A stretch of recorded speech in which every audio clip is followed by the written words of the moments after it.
Татар матбугаты ниләр яза? Бу турыда журналист Миңназым Сәфәров күзәтүе. Хайырлы көн, мөхтәрәм җәмәгать. Татар матбугатын күзәтүебезне дәвам итәбез. Шәһри Казан газетасы җәмгыятебезнең авырткан җиренә тия торган теманы беренче битенә чыгарга булган. Кимсет мәгазин әтиләрен дигән язмада сүз Россия Хезмәт һәм социаль яклау министрлыгының илдә тагын бер бәйрәм көне ясарга тәкъдим итүе турында бара.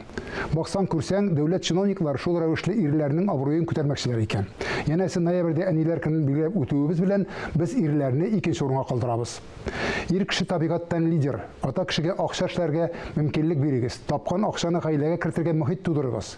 Ә елга бер әтиләр көнен үткәрергә кем дә булдыра аны? Бу минем сүзләр түгел. Ә психолог Владимир Кудрявцев сүзләре. Ләкин мин бу фикер белән тулысынча килешәм. Дин буенча яшәсәк, көн сайын әтиләр көне булыр иде. Чөнки балалар әти сүзеннән чыкмас, аны тыңлар иде дип тәстәгән җырчы Эшбала әнисе Венера Шәмиева. Югарыда утыручы түрәләребез һич югы халык сүзенә колак салсыннар иде дигән кала. Пенсиягә чыккан журналистлар ничек яши икән дигән сорауга да шул ук Шәһри Казан газетасы җавап эзләгән. Гомерен журналистикага багышлаган Вазык Фатыйхов бу сорауга Аллага шөкер, лайыклы ялның рәхәтен, файдасын күреп, тормыштан тәм табып, иҗат итеп яшәгән көннәрем дип җавап кайтарган. Язмадан аңлашылганча, каләмдәшебез пенсиядә мал асрый башлаган. Мунча себеркесе бәйләүне дә кәсеп иткән, кош-корт та тота икән. Аллаһ Тәгалә аны һәм калганнарыбызны ярдәменнән ташламасын иде. Быел бәрәңгесез калмабызмы? Җәй буе яңгырга тилмергән бәрәңге бакчаларында ниләр бар? Урыннардагы халыкның фикере нинди? Ватан Татарстан газетасы әнә шундый сорауларга җавап табарга тырышкан. Җаваплар төбәгенә һәм андагы кешеләрнең тәрбиясенә карап аерыла. Берәүләр уңыш юк, утыртырлык та чыкмас ахры дип зарланса, булганына шөкер итүчеләр дә җитәрлек икән.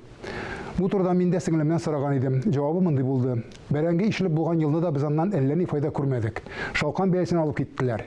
Терлек асрамагач безгә ике капчыга да бик җиткән. Бәрәңге белән генә яши торган заман түгел. Чыннан да ил белән күтәрә торганы алай авыр түгел. Кешедән аерым кайгы хәсрәт бирмәсен дип телиләр иде безнең әниләр. Шулай була күрсен.